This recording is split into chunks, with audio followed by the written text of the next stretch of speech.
마태복음 4장 1절부터 11절 말씀입니다.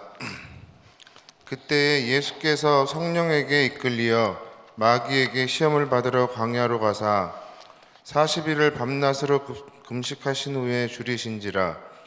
시험하는 자가 예수께 나와 와서 이르되 내가 만일 하나님의 아들이거든 명하여 이 돌들로 떡덩이가 되게 하라. 예수께서 대답하여 이르시되 기록되었으되 사람이 떡으로만 살 것이 아니요 하나님의 입으로부터 나오는 모든 말씀으로 살 것이라 하였느니라 하시니, 이에 마귀가 예수를 거룩한 성으로 데려다가 성전 꼭대기에 세우고 이르되 내가 만일 하나님의 아들이거든 뛰어내리라. 기록되었으되 그가 너를 위하여 그의 사자들을 명하시리니 그들이 손으로 너를 받들어 발이 돌에 부딪히지 않게 하리로다 하였느니라. 예수께서 이르시되 또 기록되었으되 주 너의 하나님을 시험하지 말라 하였느니라 하시니, 마귀가 또 그를 데리고 지극히 높은 산으로 가서 천하 만국과 그 영광을 보여 이르되 만일 내게 엎드려 경배하면 이 모든 것을 내게 주리라. 이에 예수께서 말씀하시되 사탄아 물러가라. 기록되었으되 주 너의 하나님께 경배하고 다만 그를 섬기라 하였느니라. 이에 마귀는 예수를 떠나고 천사들이 나아와서 수종드니라. 아멘.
여러분들께서는 어떠한 도시들 또 동네들을 살아오셨습니까? 저는 내길이, 인천, 서울, 안중, 천안, 그리고 미국으로 가서 내슈빌, 그리고 가장 오래 산 보스턴, 그리고 다시 안중, 이렇게 될 것입니다.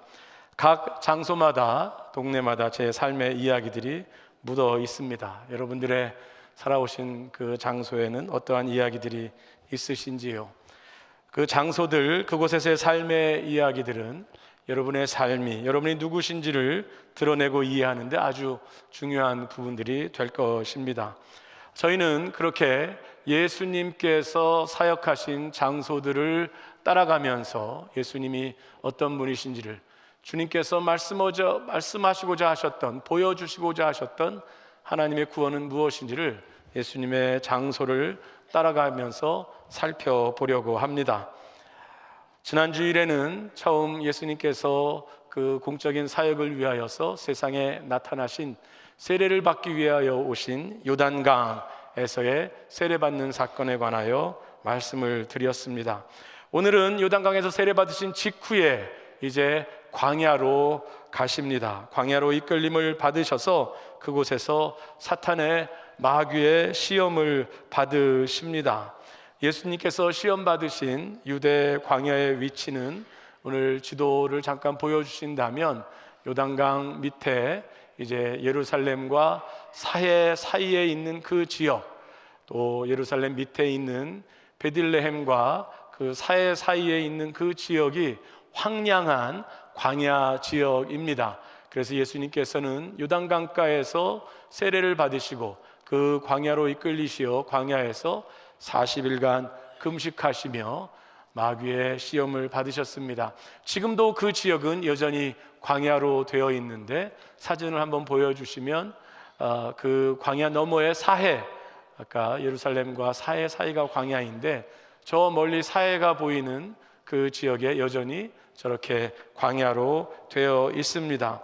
이 광야에서 무슨 일이 일어났습니까? 예수님께서 사탄의 시험을 받으셨는데 그것을 통하여 주님이 어떤 분이신지를, 그리고 앞으로 주님께서 시작하실 그 이후에 다음 주에서 계속 보게 될 갈릴리에서의 사역, 제자를 부르시고 병자를 고치시고 귀신을 쫓아내시고 하나님 나라에 관한 일을 말씀하신 그 사역의 장소로 이어지는 것에 있어서 오늘 이 유대 광야는, 예수님의 시험 받으신 이 사건은 무엇을 보여주시는지 우리가 살펴보고자 합니다.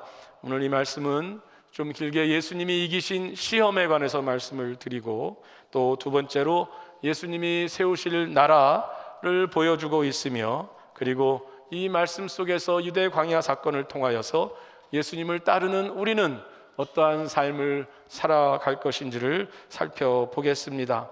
우리가 잘 아는 대로 이 예수님의 시험 받으신, 이 마귀가 시험한 것은 세 가지의 그 유혹, 세 가지의 미혹으로 등장을 합니다. 그 첫 번째는 돌들로 이제 40일 동안 금식하시고 광야 생활의 그 힘든 삶 가운데에 이제 마귀가 첫 번째 시험은 이 돌들로 떡덩이가 되게 하라라는 것입니다. 그 앞에 말이 하나 붙어 있는데 내가 하나님의 아들이거든 이 돌들로 떡덩이가 되게 하라라는 것이 이 예수님을 향한 유혹이었습니다. 두 번째는 성전 꼭대기로 인도하여서 높은 곳에서 뛰어내려라, 그러면 천사가 시편의 약속대로 내가 하나님의 아들이거든 천사가 너를 받들 것이다, 땅에 떨어지지 않고 받들 것이다 라고 그렇게 시험합니다. 세 번째 시험은 이제 내게 경배하면 이 만국과 그 만국의 영광을 보여주면서 이 모든 것을 내게 주리라 라고 이 사탄이 시험을 합니다. 이 세 가지 것들이 상징하는 것이 무엇인지를 살펴보겠습니다. 돌들로 떡덩이가 되게 하라라고 얘기했는데 저는 떡을 좋아해서 아마 이거 유혹이 저에게 왔으면 저는 쉽게 넘어갔을 것입니다. 우리 안중교회 수요일 실버 예배 때마다 늘 떡을 주시고, 또 지난 성탄절 예배 때도 떡 주시고, 교회에서 송구영신 예배 끝나고도 교회에서 떡 주시고, 목사라고 좀 더 주시고, 그래서 떡을 좋아하는 저는 늘 행복하지만 그거 다 먹으면 저는 아주 큰일이 납니다. 저는 빵의 유혹보다 떡의 유혹이 더 큽니다. 그런데 오늘 한글 성경에는 돌을 떡덩이가 되게 하라라고 했지만 영어 성경에는 bread, 이렇게 빵이 되게 하라라고 이야기를 합니다. 물론 예수님은 그 당시에 사용하는 구어 아람어를 사용하셨기 때문에 물론 사탄도 마귀도 아람어로 말했을 것 같기는 합니다만 저한테 영어로 하면 제가 덜 유혹을 느끼겠고 한국말로 떡으로 얘기했으면 더 유혹을 느낄 텐데 저의 약함을 아는 사탄은 한국말로 물어볼 것 같습니다. 그런데 이 떡이라는 것이 단지 무엇을 말할까요? 떡은 어쩌면 인간의 육신의 본질적인 욕망을 상징하는 것일 수 있습니다. 우리의 배고픔을 채우는 그 육신의 지금 즉각적인 욕망을 채우는 것들, 그것은 모든 정욕을 포함하는 것일 것입니다. 오늘 이것은 단지 배고프신 예수님에게 그 기적을 행하라는 것 이상으로 이제 인생에 있어서 본질적으로 내가 만족을 위하여서는 너의 욕망을, 즉각적인 욕망을 채우는 것이 가장 중요한 것이고 가장 최고인 것이고 가장 너를 행복하게 할 것이다 라는 그것을 예수님에게, 그리고 인간들에게, 그리고 어쩌면 인간들은 그 유혹에 다 넘어갔는데 예수님에게 그 미혹을 말한 것 같습니다. 두 번째 말한 높은 곳에서 뛰어내려라, 그러면 천사가 너를 나타나서 받들어 줄 것이다.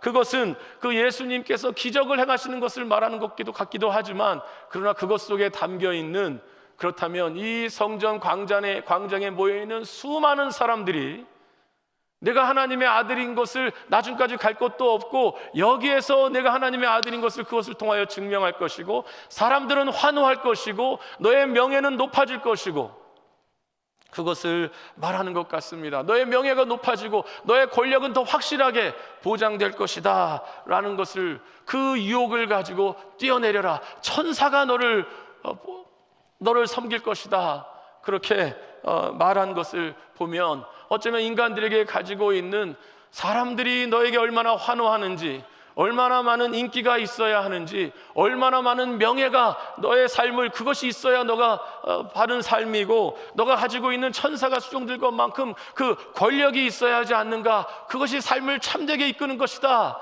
라고 지금 예수님에게 한 유혹은 모든 인생에게 주는 유혹을 대표로 상징하고 있는 것 같습니다.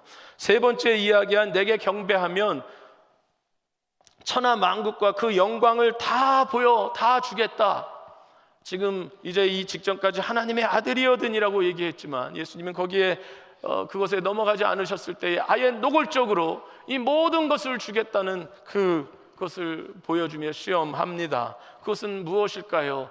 어쩌면 내가 무엇을 소유하였는가, 내가 더 많이 가졌는가, 그것이 가장 중요한 것이다. 어쩌면 이것은 인생에게 있어서 가장 우리를 즉각적으로 우리에게 미혹하고 있는 어떤 우상이 너무나도 쉽게 될 수 있는 그런 욕망과 명예와 그 소유, 이것을 상징적으로 예수님에게 지금 말하고 있는 것 같습니다. 첫사람인 아담도 비슷한, 첫 사람들도 이 비슷한 유혹에, 마귀의 유혹에 있었습니다. 아담과 하와에게 그 마귀가 찾아와서 한 음성이 무엇이었습니까?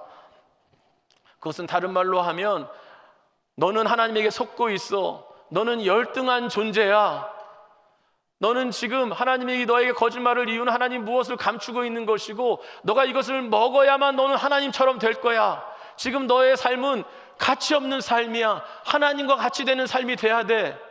그리고 그것을 보면서 그들이 선악과를 볼 때 이렇게 성경은 말합니다. 그것이 보암직도 하고 먹음직도 하고 지혜롭게 할 만큼 탐스러워 보였다고 했습니다.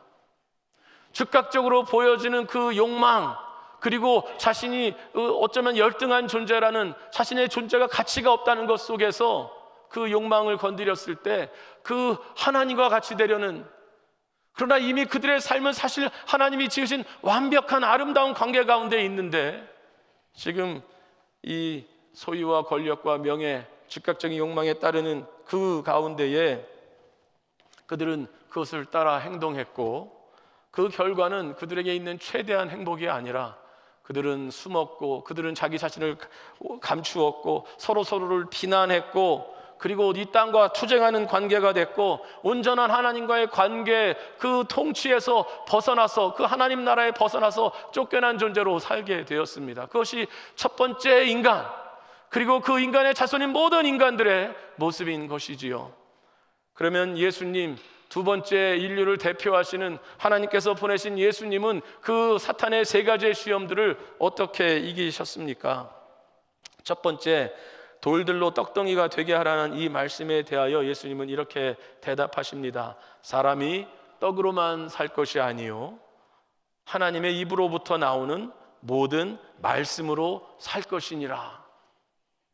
그것은 마태복음 4장 4절 말씀입니다. 이것은 예수님께서 세 번의 앞으로 시험에 대해서 답변하실 때 다 신명기에 나오는 말씀으로 인용하셔서 답변하십니다. 사실 신명기는 광야 생활을 살아가고 있는 이스라엘 민족에게, 광야 생활 가운데 그들 역시 지쳐 있고 늘 먹을 것이 부족하고 그런 그들에게 하나님이 그들에게 주신 말씀인 것이지요. 그러면 여기에 담겨 있는 이 말씀, 하나님의 입에서 나오는 모든 말씀으로 산다는 것은 무엇일까요? 그것은 저는 이렇게 다른 질문으로 말하고 싶습니다. 그것은 어디에 참 생명이 있는가입니다. 물론 음식은 우리에게 양분이 되어지고 욕망은 우리가 그것을 또 바르게 누릴 때에 우리를 기쁘게 할 수 있습니다. 그런데 본질적인 인간의 생명은, 그 생명의 근원 되시는 하나님께로 나오는 줄로 믿습니다. 하나님의 입에서 나오는 말씀이라는 것은 물론 성경에 있는 그 구절들을 얘기할 수도 있겠지만, 그 이전에 하나님에서 입에서 나오는 말씀이 무엇을 했습니까? 하나님께서 그 입에서 나오는 말씀으로 빛을 있으라니 빛이 있었습니다. 세상을 창조하신 것이 하나님의 입에서 나오는 말씀으로 세상을 지으셨습니다. 그 하나님의 입에서 나오는 말씀으로 사람이 그 하나님의 형상을 따라서 지어졌습니다. 하나님께서 그 생명을 불어넣으셨다고 했습니다. 하나님에서 입에서 나오는 그 말씀은 참된 생명을 상징하는 것이지요. 육체에 보이는 그 욕망이 아니라 우리를 지으신 하나님, 영원하신 하나님에게서 나오는 그 생명, 그 사랑.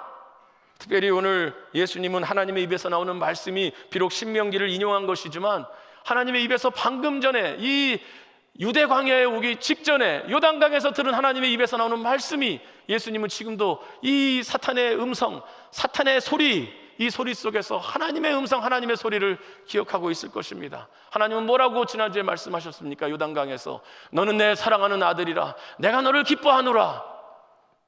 주님은 그 하나님의 입에서 나오는 말씀을 들었기 때문에, 그 생명의 말씀을 붙들고 있기 때문에 돌이 떡이 되게 하는 것, 그 떡으로 생겨나는 그 약간의 그 만족, 그것을 뛰어넘는 생명의 말씀으로, 그 사랑의 말씀으로 인하여서 이것을 물리치실 수 있으셨는 줄로 믿습니다.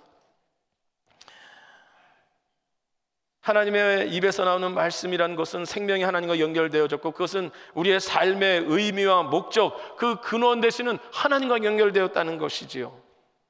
두 번째 소리는 어떻게 예수님은 그것을 어떻게 이기셨습니까? 두 번째, 높은 곳에서 뛰어내려라, 천사가 받들 것이다. 저는 이것을 우리에게 이런 질문으로 던지는 것 같습니다. 예수님은 그것에 대해서 이렇게 말씀하셨습니다. 예수께서 이르시되 주 너의 하나님을, 7절입니다. 주 너의 하나님을 시험하지 말라. 그것이 대답이었습니다. 주 너의 하나님을 시험하지 말라라는 말은 예수님께서 우리에게 던져주십니다. 무엇을 신뢰할 것인가? 무엇을 신뢰하며 믿고 나갈 것인가? 사탄의 말은 그 첫 아담에게도 그렇고, 하나님은 믿을 존재가 되지 못한다. 믿을 만한 존재는 사람들의 환호와 성전에서 뛰어내렸을 때에 너가 사람들에게 얻게 될 그 인정과, 그것이 앞으로 내가 살아갈 일에 하나님의 아들됨을 증거할 것이다 라고 사탄은 말하고 있는 것입니다. 사람들의 환호성을 신뢰해야 된다. 내가 얼마나 사람들이 인정하는가를 신뢰해야 된다. 천사가 너를 너를 받들 것 같은 얼마나 네가 권력이 있는가가, 그것이 너의 삶을 규정할 것이다. 그것이 신뢰할 만한 것이다 라고 말할 때에 예수님은 하나님을 시험하지 말라, 주 너의 하나님을 시험하지 말라고 말씀하시면서 하나님을 참으로 신뢰할 뿐으로 말씀하고 있는 것입니다. 하나님을 신뢰하는 것, 그것은 하나님이 내가 가지고 있는 어떤 능력이나 내가 가지고 있는 인기나 내가 가지고 있는 명예 때문이 아니라, 예수님은 이미 아직 그 사역을 시작하지도 않으셨음에도 불구하고 예수님은 하나님이 당신을 사랑하시는 것, 하나님은 여전히 우리가 신뢰하며 그 약속대로 믿고 따라갈, 온전히 신뢰할 분은 하나님밖에 계시지 않는다는 것을 예수님은 확신 가운데 계셨습니다. 그렇기 때문에 그것을 증명할 필요가 없고 하나님을 시험할 필요가 없었습니다. 그것은 우리로 하여금 우리는 무엇을 신뢰하며 우리의 삶을 살아가게 하는지 돌아보게 합니다. 세 번째, 예수님의 그 대답은 무엇입니까? 세 번째 시험은 내게 경배하면 천하 만국과 영광을 주겠다 하고 사탄이 말했습니다. 그것에 대해서 예수님은 이렇게 대답하십니다. 10절 말씀입니다. 이에 예수께서 말씀하시되 사탄아 물러가라, 기록되었으되 주 너의 하나님께 경배하고 다만 그를 섬기라 하였느니라. 이것은 저는 다른 말로 붙인다면 최고의 가치는 무엇인가? 라는 질문을 우리에게 하게 합니다. 최고의 가치는 무엇인가? 눈에 보이는 영광과 내 눈에 보이는 소유, 그것이 최고의 가치로 보여지지만 예수님에게는 그것이, 그리고 인생에게는, 참된 인생에게는 내가 무엇을 가졌는가가, 무엇을 가질 것인가가 최고의 가치가 아니라는 것을 예수님은 이 말씀 속에서 알려주십니다. 최고의 가치는 온천지를 지으시고 지금도 사랑으로 우리 가운데 역사하시며 지금도 구원의 역사를 이루시고 사랑과 공의와 거룩하신 하나님, 그분이 최고의 가치시고 그분이 우리의 예배와 경배와 사랑을 받으실 분이라는 것을 예수님은, 그 소유가 아니라, 눈에 보이는 영광이 내가 경배할 대상이 아니라 사랑으로 우리를 대하시는 주님, 그분이 우리의 경배의 대상이심을 말씀하신 것입니다. 그렇다면 그것은, 이렇게 말씀하신 것들은 이제 두 번째로 예수님이 이제부터 시작하실 사역, 예수님이 세우실 하나님의 나라, 세상 나라는 이 원리로 돌아간다면 예수님께서 세우실 하나님 나라, 예수님께서 이제 갈릴리로 올라가셔서 첫 번째 하신 설교의 말씀, 아니 그의 사역을 통하여서 계속해서 보여주시고자 하시는 것은 천국이 가까웠느니라, 천국, 하나님의 나라가 가까워졌다는 것을, 하나님의 나라가 어떤 것인 것을 예수님의 사역을 통하여, 예수님이 누구신가를 통하여 보여주시게 될 텐데, 그것이 지금 말씀하신 이 세 가지, 그 사탄의 시험을 이기심으로써 예수님이 세우실 나라들을 보여주셨습니다. 어떻게 보여주셨습니까? 예수님은 물론 병자를 고치시고 특별히 5,000명을 먹이신 사건이 있습니다. 예수님은 그 사람들의 굶주림을 긍휼히 여기셨습니다. 그런데 그 먹는 것을, 당장 보여지는 그 욕망을 채워주시는 것, 그것만을 위하여 오시지 않았다는 것을 분명히 말씀하셨습니다. 예수님은 5,000명을 먹이신 후에 이렇게 말씀하셨습니다. 인자는 하늘에서부터 내려오는 생명의 떡이다 라고 말씀하셨습니다. 너의 조상들도 그 만나를 먹었지만 그 만나를 먹는 자도 다 죽겠지만 하늘로부터 내려오는 떡을 먹는 자는 영원히 살 것이다 말씀하셨습니다. 하늘로부터 내려온 떡은 하나님에게로부터 있는 그 생명, 그 하나님에게로부터 오는 그 영생, 그것을 경험하는 것을 5,000명을 먹이시는 것을 통하여서 그 이후의 말씀들을 통하여 보여주셨습니다. 예수님은 그래서 예수님께서 세우실 나라는 하나님이 통치하시고 하나님이 공급하시고 하나님이 그 삶을 인도하시는 그 나라, 그것이 예수님께서 오늘 돌들을 떡덩이가 되게 하는 그것을 뛰어넘는 영원한 생명이 되시는 예수님께서 그 삶으로, 그의 죽으심으로 보여주신 것이지요. 두 번째, 예수님께서는 인기와 명예와 권력, 이것을 통해서 사람들에게 하나님의 나라가 그것에 기반해 있다는 것을 보여주지 않으셨습니다. 그것은 바로 무엇을 신뢰할 것인가 문제였는데, 예수님은 하나님을 신뢰하시는 것, 그 하나님은 우리를 사랑하시는 분이시다. 그 하나님은 죄인을 사랑하신다. 하나님은 약한 자를 위하여서 잃어버린 양 한 마리를 위하여, 그 양 한 마리를 찾기 위하여 오시는 목자와 같다. 하나님은 참되신 아버지와 같다. 그것을 세상에게 예수님의 삶을 통하여 보여주셨습니다. 말씀을 통하여 알려주셨습니다. 우리가 신뢰할 것은 인기나 명예나 권력이 아니라 참되신 하나님의 사랑이라는 것이었고, 그 사랑이 얼마나 참되다는 것을 예수님은 십자가상에서 보여주셨습니다.